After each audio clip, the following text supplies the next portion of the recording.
ఇప్పుడు కొమ్మూరు సాంబశివరావు గారి బుక్స్ ఒకప్పుడు బాగా చదివేవాళ్ళు. అవును సార్, డిటెక్టివ్ పుస్తకాలు. ఇప్పుడు ఆ పుస్తకాలు రీప్రింట్ చేసిన అమ్ముడవుతాయండి? చేస్తున్నారా? చేస్తున్నారు. ఎంఎస్ వాళ్ళు వేస్తున్నారు సార్. ఎంఎస్ వాళ్ళు వేస్తున్నారా? వేస్తున్నారు. రేట్ తక్కువ, 45-50 రూపాయలు. ఇప్పుడు కూడా వాటికి ఉంది సార్. అదే విశ్వప్రసాద్ అని కొమ్మూరు సాంబశివరావు గారు. అవును సార్, అవును. ప్రసాద్ నవల్స్ అవి ఇప్పటికీ పోతున్నాయి సార్. మంజరి వీళ్ళందరూ వేస్తున్నారు ఇప్పుడు. అట్లాగా కొవ్వలి ఇవన్నీ వస్తున్నాయి మనకి. పాత పుస్తకాలు కూడా మంచి సేల్స్ ఉన్నాయి. పబ్లికేషన్ ఉంది విజయవాడ వాళ్ళు ఇప్పుడు కొన్ని పాత వేస్తున్నారు సార్. ఎంఎస్ వాళ్ళు కొన్ని వేస్తున్నారు. జేపీ పబ్లికేషన్ ఉంది కూడా. నవరత్న, నవసాహితీ వీళ్ళందరూ అండి. ఎండమూరి అంటే నవసాహితీ బుక్ హౌస్ వాళ్ళే వేస్తున్నారు. వాళ్ళు ఇప్పుడు కూడా ఎండమూరి గారు కొత్త బుక్స్ నిరంతరం వస్తారు. ఒకప్పుడు నవభారత్ వాళ్ళు వేసేవాడు కదా, ఇప్పుడు నవసాహితీ మారింది. నవభారత్ నవసాహితీ అయింది సార్ ఇప్పుడు. అదే ఇది మారింది వాళ్ళు. ఓకే, నవసాహితీ వాళ్ళు ఇప్పటికీ ఎండమూరి గారు వాళ్ళకి ఇస్తారు. ఆయన బుక్స్ బాగానే పోతాయి సార్. ఎండమూరి గారి బాగానే పోతాయి ఇప్పుడు కూడా. ఓకే, మరి మనకి మధుబాబు గారి డిటెక్టివ్ పోతుంటాయి ఇప్పుడు. మీరు అన్ని స్టడీ చేస్తున్నారు కాబట్టి రాసే వాళ్ళ స్టఫ్ పాత వాళ్ళలో బాగా ఉండేదంటారా, కొత్త వాళ్ళలో ఉందంటారా? పాత వాళ్ళ దగ్గరే ఉంది సార్. అంతా old is gold. Old is గోల్డే. ఇప్పుడు వచ్చేదంటే అయిపోయినాయి కానీ కంటెంట్ ఉండాలంటే ఓల్డ్ వాళ్ళే. ఓకే, ఒక నవల్ చదివితే ఏంటంటే మనసి దుఃఖంగానే ఆనందంగానే వచ్చేది ఒకప్పుడు. ఇప్పుడు అంత లేదు ఇప్పుడు వచ్చే వాటిలో. పాత వాటిలో ఏంటంటే మనిషి మానసికంగా ఎట్లా జీవితం తట్టుకోవాలి, అదే సమస్య వస్తే ఎట్లా ఎదుర్కోవాలని ఉండేది. అదే ఇప్పుడు అంత లేదు ఇప్పుడు వచ్చే వాటిలో. అదే పాత వాటిలో ఏంటంటే ఏదన్నా భార్యాభర్తలు గొడవలు వచ్చినా ఎట్లా అడ్జస్ట్మెంట్ చేసుకోవాలని ఉండేది. ఎవరు తగ్గాలి, ఎవరు నెగ్గాలి. ఇప్పుడు అది లేదు ఇప్పుడు వచ్చే వాటిలో. పాత వాటిలో మనిషి రాడి తేలేవాళ్ళు, మానసికంగా గట్టిగా ఉండేవాళ్ళు సార్. పర్సనల్ డెవలప్మెంట్ మనిషి ఏంటంటే స్ట్రాంగ్గా.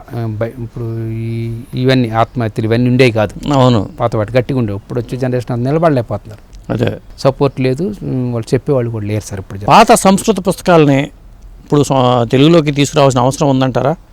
అట్లాంటివి ఉన్నాయా పుస్తకాలు? ఉన్నాయి సార్, కొన్ని మధ్య కొన్ని తెస్తున్నారు.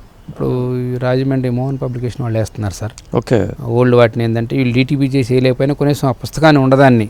ఓకే, వాళ్ళు యాజిటీజ్గా ప్రింట్ వేసి కొంచెం జనంలోకి తెస్తున్నారు. కొన్ని రేర్ పుస్తకాలను వచ్చినాయి కొన్ని. ఓకే, డిటిపి వేయాలంటే ఆయనకి మరి తగిన వాళ్ళు దొరకలేదండి. కోట వెంకటాచలం గారని విజయవాడలో ఉండేవాళ్ళు, వాళ్ళు కూడా ఏంటంటే జిరాక్స్లు తీసి అమ్ముతాం కూడా వాళ్ళ పిల్లలు చేశారు. అవును సార్, అవును సార్. లేవు, ఎందుకంటే డిటిపి చేసేవాళ్ళు లేరు ఇప్పుడు. డిటిపి చేసి ఆ ప్రూఫ్ రీడింగ్ చేసేవాళ్ళు అంత అవును లేరు సార్. ఆ టైం ఇచ్చి అంత ఇంత పూర్వకాలం ఎక్కువ మంది పండితులు ఉండేవాళ్ళు. వాళ్ళు చేసి వాళ్ళే చేసుకుని ప్రూఫ్ రీడింగ్ చేసేవాళ్ళు. తప్పు వస్తే వాళ్ళు కరెక్ట్ చేసుకునేవాళ్ళు. అవును సార్, ఇప్పుడు వాళ్ళు లేరు. ఆ జనరేషన్ టైం, ఎందుకంటే టైం తక్కువ ఉంది. ఎవరికి వాళ్ళు జాబులకి వెళ్తాం తక్కువ వాళ్ళు ఏంటంటే వాళ్ళు చేయలేకపోతున్నారు. ఓకే, అందుకని వీళ్ళు ఏం చేస్తారు, ఆ పుస్తకాన్ని స్కాన్ చేసి టెక్నాలజీ వచ్చింది కాబట్టి దాన్ని యాజిటీగా బుక్ ఫామ్ చేసి యాజిటీగా దాన్నే మళ్ళీ ప్రింట్ వేస్తున్నారు. ఇట్లా కొన్ని వచ్చినాయి సార్. మనకి కొన్ని రేర్ పుస్తకాలు వచ్చినాయి. అదే పాతవి దొరకనే కూడా కొన్ని వేశారు. ఇప్పుడు జ్యోతిషం నేర్చుకునే వాళ్ళు కూడా ఎక్కువైపోయారు కదండి అప్పటితో పోల్చుకుంటే. అవును సార్, అంటే కొంత ఏమవుతుందంటే సార్, ఇది ఇష్టంతో నేర్చుకునే వాళ్ళు ఒక వర్గం ఉండాలి. ఒక వర్గం ఏదో నాకు సర్టిఫికేట్ టైంపాస్కి వచ్చే వాళ్ళు ఒక వర్గం ఉండాలి. టైంపాస్ వాడు ఏం చేస్తారంటే నేను ఎంఏ నాకు డిగ్రీ కావాలి, లేదా నా విజిటింగ్ కార్డ్ మీద ఎంఏ జ్యోతిషం చేశాను వేసుకోవాలనే వాళ్ళు వస్తారు. అవును, వాళ్ళు ఏం చేస్తారంటే వాళ్ళు ఏదో వాళ్ళు చెప్పింది చేసుకుంటారు, ఏదో రాస్తారు, అయిపోతుంది, సర్టిఫికేట్ వస్తుంది, వెళ్ళిపోతారు వాళ్ళు అంతే. వాళ్ళకి రారేక కనపడరేక మనం.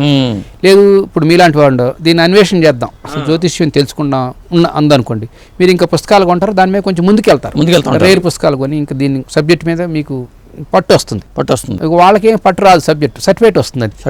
వాళ్ళకి సర్టిఫికేట్ ఉంటుంది. సర్టిఫికేట్ కావాలనుకున్న ఆ వర్గం, లేదు సబ్జెక్ట్ కావాలనుకున్న మీలాంటి వాళ్ళు అట్లా ఉంటారు అన్నమాట. అట్లా దాన్ని ఇంకా ముందు రాసి పబ్లిష్ చేద్దామని ఉంటుంటారు సార్. అట్లా. సోనబాబు గారు, మీ పేరు సోనబాబు అని పెట్టారు. సాధారణంగా ఎవరు అసలు ఆ పేర్లు పెట్టరు, ఎట్లా పేరు ఎట్లా వచ్చింది? అంటే మాది తెనాలి సార్. మా మేనమామ గారిది ఏలూరు, మా అమ్మమ్మ గారిది. వాళ్ళు మా మేనమామ గారు ఒక ఆయన కాలం చేస్తే ఆయన చనిపోయినప్పుడు తర్వాత మనం పుడతాం జరిగింది. శోభనాద్రి అసలు పేరు నా పేరు. ఆయన పేరు కూడా శోభనాద్రా? మేనమామ గారి పేరు శోభనాద్రి. ఓకే, ఇక శోభనాద్రి అయితే ఇల్లు అంటే అప్పట్లో సోహన్ బాబు సినిమాలో, నేను పుట్టిన 97లో పుడతాను. సోహన్ బాబు సినిమాలో కొంచెం ఆడప్పుడు 1975లో సోహన్ బాబు గారు అంటే ఇక హిట్లు. ఇక అందుకని ఆ పేరు టైల్ ఇచ్చేసారు సోహన్ బాబు గారు. ఓకే, నా పేరు సోహన్ బాబు కాదండి, అదే శోభనాద్రి. సోహన్ బాబు పేరు కూడా సోహన్ బాబు కాదు, శోభనా చలపతిరావు ఏదో. అవును సార్, సోహన్ బాబు అయ్యారు, మీరు కూడా సోహన్ బాబు అయిపోయారు. అవును సార్, అట్లా జరిగింది. ఓకే, ఇక ఆయన హీరో కాబట్టి ఇక ఆయన వేరు, మనం ఏదో ఈ పుస్తకాల ఫీల్డ్లో కొంచెం పేరు వాళ్ళు ఏమన్నా కానీ కొంచెం మీరు పుస్తకాల ఫీల్డ్లో ఇక్కడ మీకు స్టార్ట్ మనం పర్లేదు సార్, మనం అందరు తల్లో నాలుగులాగా ఉంటారని. అవును సార్, అందరికి నోరు మంచిది అయితే ఊరు మంచిది అంటారు కదా. ఎస్ సార్, అదే మీకు ప్లస్ పాయింట్. అవును, మనకి ఎందుకంటే వృత్త వివాదాలు లేవు సార్, మన పని చేసుకెళ్తాం, నిరంతరం నా పని చేసుకుంటాం, ఏది పట్టించుకోను.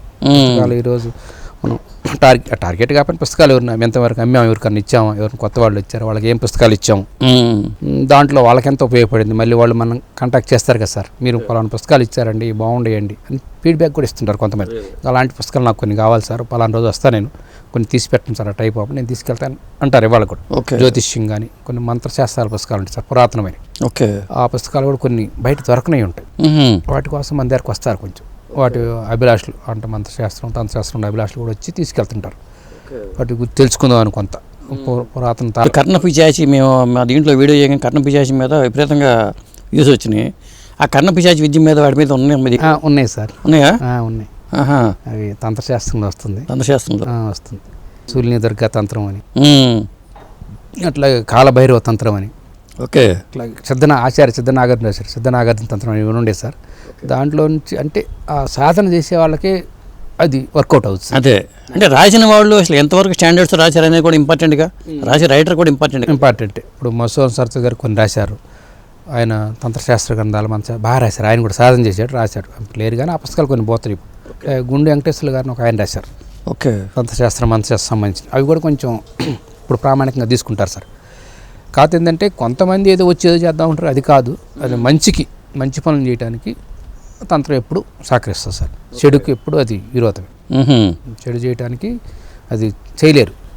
చేసినా గురువు ఉండాలి దానికి. అదే గురుముఖత సాధన చేయాల్సిందే కానీ ఎవరికి వాళ్ళు పుస్తకాలు తీసుకెళ్ళి మేము ఏదో చేద్దామంటే అది కాదు, రివర్స్ అయిపోయింది. అదే పత్యంగిర తంత్రం ఇవన్నీ ఉంటాయి మన దగ్గర, దశమహావిద్యలకు సంబంధించిన అన్ని ఆ బుక్స్ అన్నీ ఉంటాయి. అంటే ఏంటంటే సాధకులు గురువు ద్వారా వెళ్ళాలి, ఉపాసన శక్తి ఉంటేనే చేయగలుగుతారు. ఉచ్చారణ బాగుండాలి, స్వరం బాగుండాలి, ఇవన్నీ వచ్చి వాటి పలికే విధానం బాగుంటేనే అది మనకు అనుకూలిస్తాయి, అనుకున్న పనులు జరుగుతాయి సార్.